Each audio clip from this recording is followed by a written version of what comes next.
ప్రభుత్వ ప్రధాన సలహాదారులు, మాజీ మంత్రులు, మాజీ రాజ్యసభ సభ్యులు, మన మాజీ పీస్ అధ్యక్షులు, మన భీష్మ పితామహుడుగా మన కాంగ్రెస్ పార్టీలో పెద్దన్నగా వారికి ఇచ్చే గౌరవంలో మనందరం కూడా వారి మార్గంలో పోతున్న సందర్భం.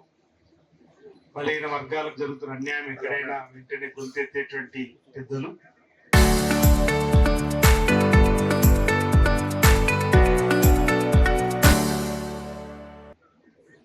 వి హనుమంతరావు గారు రాజన్న సిరిసిల్ల జిల్లాలోని ఇల్లంతకోట మండలం రామోజీపేట శ్రీ సీతారామచంద్ర స్వామి ఆలయంలో మౌన దీక్ష చేయడానికి రావడం జరిగింది. వారి స్వాగతం తెలియజేస్తా ఉన్నాను.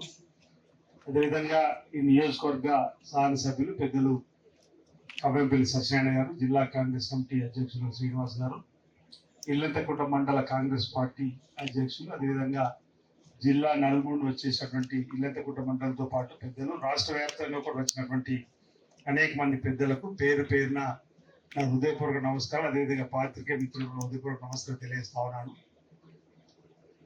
భారతీయ జనతా పార్టీ, ఆర్ఎస్ఎస్, విశ్వ హిందూ పరిషత్ మతాన్ని అడ్డు పెట్టుకొని అధికారంలోకి రావాలని చెప్పినటువంటి కుతంత్రంతో ముందుకు పోతున్నటువంటి వైనాన్ని అనేక సందర్భాల్లో మన పక్షాన్ని తిప్పికొడుతూ, మనమంతా కూడా హిందువులమే అయినా ఈ దేశంలో లౌకిక రాజ్యం కాబట్టి ఇతర మతాలను గౌరవిస్తూ ముందుకు పోవాలని చెప్పిన ఆలోచనతో మనం పోతున్న సందర్భం. కానీ అధికారమే పరమావధిగా మతాన్ని అడ్డు పెట్టుకొని, ప్రధానంగా అయోధ్యలో ఉన్నటువంటి శ్రీరాముడిని అడ్డు పెట్టుకొని చేసేటువంటి రాజకీయాలు మనం అందరం కూడా ఎప్పటికప్పుడు తిప్పుకొడుతున్న సందర్భంలో అయోధ్యలో శ్రీరామ మందిర నిర్మాణం పేరిట తీసుకున్నటువంటి విరాళాలు, కానుకలలో భారీ మొత్తంలో అవినీతి అక్రమాలు జరిగిన చెప్పని విచారణ జరిగిన తదుపరి వాస్తవమే అయోధ్య రాముడు పేరిట దేశవ్యాప్తంగా తీసుకున్న విరాళాల్లో ఒకరిద్దరు కాదు అనేక మంది వారి ముసుగులో ఉన్నటువంటి వాళ్ళే అందులో ఉన్నారని చెప్పి వారిని తొలగించి కొత్తగా కూడా బోర్డుకు సంబంధించినటువంటి వారిని మార్చేటువంటి సందర్భంలో బహుశా కృష్ణమోహన్ అతన్ని కూడా తీసుకున్నటువంటి సందర్భం మనం చూసినాం. అంటే వారు తప్పు ఒప్పుకున్నటువంటి సందర్భం మనకు కనిపిస్తుంది.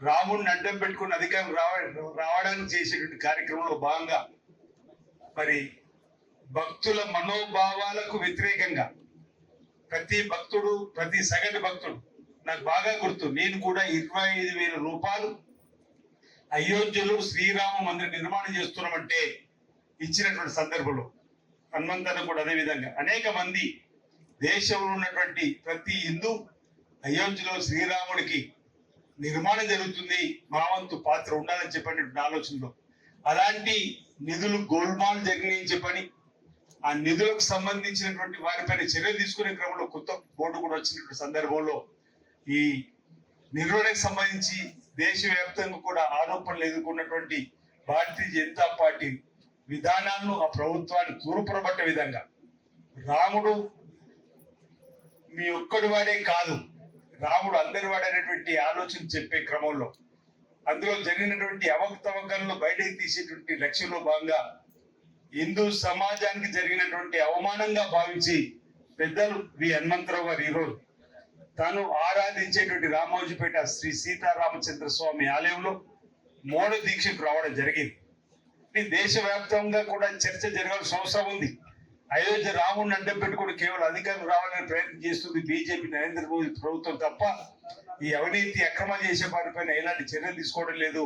ఈ భక్తుల మనోభావాలు దెబ్బతిందని చెప్పినటువంటి ఒక భావనను ఈ మౌన దీక్ష ద్వారా భారతదేశంలోని హిందూ సమాజానికి ఈరోజు చాటి చెప్పేటువంటి ఓ బృహత్తరమైనటువంటి కార్యక్రమంగా నేను భావిస్తా ఉన్న మౌన దీక్ష. అందుకే పెద్ద హనుమంతరావు గారికి మనందరి పక్షాన, భక్తుల పక్షాన కూడా అభినందన అందజేస్తూ తప్పనిసరిగా ఎవరైతే ఇందులో ఈ అక్రమాలలో ఈ అవినీతులు ఉన్నారో వారిపైన చట్టపరంగా చర్యలు తీసుకునేంత వరకు కూడా మనందరూ కూడా నిలబడాలని చెప్పని సందర్భంగా నేను మీకు మనవి చేస్తూ, మనం అనేక సందర్భాలు కూడా అన్నాం.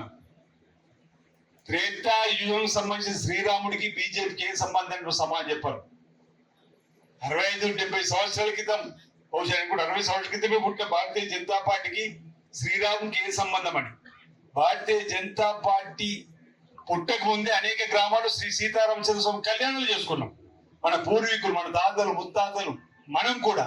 కానీ వీలేదో చేసి శ్రీరాముని కనుక్కున్నట్టు, శ్రీరాముడి దేవాలయం నిర్మాణం చేయడంలో మేమే ముందున్నట్టుగా ఈరోజు హిందూ సమాజాన్ని తప్పుదో పట్టించేటువంటి భారతీయ జనతా పార్టీకి ఎక్కడికెక్కడ తగిన రీతిలో మన సమాజం చెప్పాల్సిన అవసరం ఉందనే మాట ఈ సందర్భంగా ముక్కలు చేయాలని ఆలోచన చేస్తుంటే రాహుల్ గాంధీ భారతదేశాన్ని ఒక్కటి చేయాలంటున్నారు. ఇవాళ అందరం ఉన్నాం, స్వాతంత్రంలో అందరూ పోరాడిరా బాబు. ఒల్లాల్ అనే గ్రామంలో ఒక సంగతి చెప్తా. 1947 లో వచ్చింది మన స్వాతంత్రం.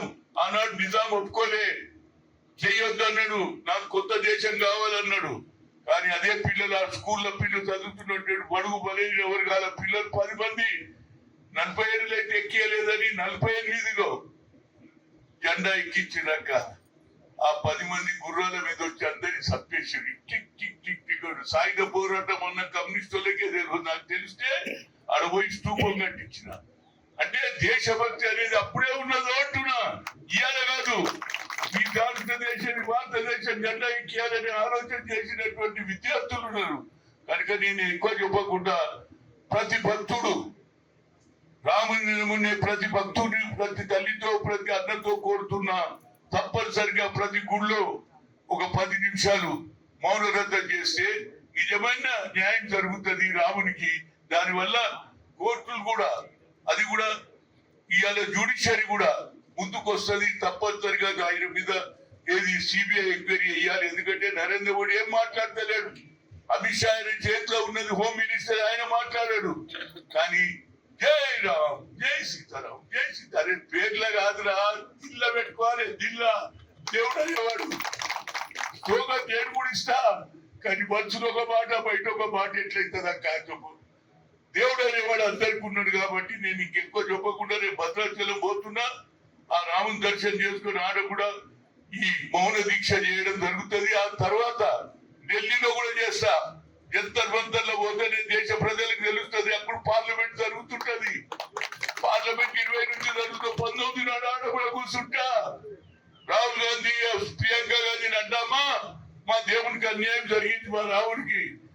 ఇవాళ చెప్తారు విశ్వ హిందూ పరిషత్ జై నీ మాట్లాడు. అదే విధంగా ఆర్ఎస్ఎస్ వాళ్ళు జై జై శ్రీరామ్ అంటారు, బీజేపీ వాళ్ళు అంటారు. కానీ రాముడికి అన్యాయం జరుగుతుంది. ఒక్క నాయకుడు మాట్లాడింది దాకా నువ్వు టీవీలో విన్నావా? నువ్వు నిజం చెప్పు. ఇన్ని రోజులు, గత 25 రోజుల నుంచి ఇదే నడుస్తుంది. తీయవెత్తంగానే ఈడ తిన్నారు, ఆడ తిన్నారు, బంగారం ఎత్తుకపోయినరు అంటుంటే ఎవడు మాట్లాడతలేడు. అంటే వీళ్ళంతా దేవుడి పేరు మీద దొంగతనం చేయాలి, దేవుడి పేరు మీద ఓట్లు తీసుకోవాలి.